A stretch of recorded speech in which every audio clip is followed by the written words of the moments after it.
Praise the Lord.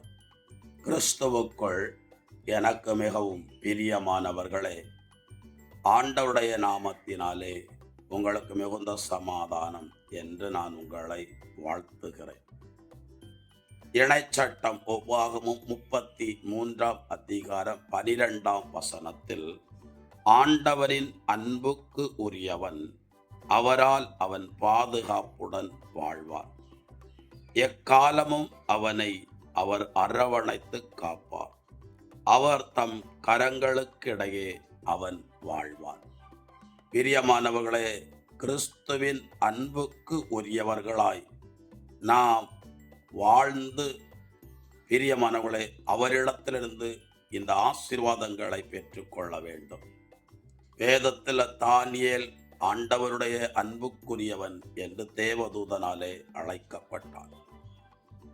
அவனை ஆண்டவர் எப்படியெல்லாம் பாதுகாத்தார் என்பதை தானியேலின் புஸ்தகத்திலும் தானியேலின் இணை திருமுகத்திலும் வாசிக்கலாம்.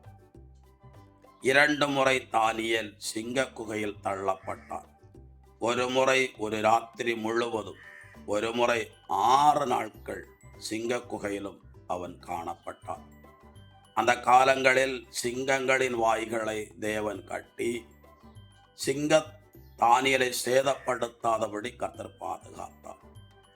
6 நாட்களா சிங்க குகையில இருந்த காலத்தில் சிங்கம் எப்படியாவது தானியேலை கொன்று போட வேண்டும் என்பதற்காக சிங்கத்தை பட்டினி போட்டார்கள். இருந்தாலும் சிங்கம் தானியேலை சேதப்படுத்தவில்லை. பிரியமானவர்களே, தானியேலுக்கும் உணவில்லாமல் அவனும் பட்டினியினால் சிறையிலே காணப்பட்டான், குகையிலே காணப்பட்டான். அப்பொழுது அபாக்குக் என்கிற மனுஷனை யூதேயா தேசத்திலிருந்து பாபிலோன் தேசத்தில் சிங்க குகையில் கிடந்த தானியேலுக்கு உணவு கொடுத்து தானியேலை பராமரித்தார். ஆண்டவருடைய அன்புக்குரியவர்களை அவர் பாதுகாக்கிறார், பராமரிக்கிறார், போஷிக்கிறார்.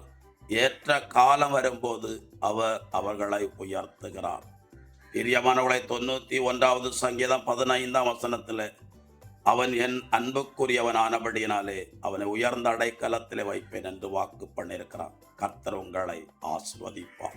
God bless you. சமாதானம்.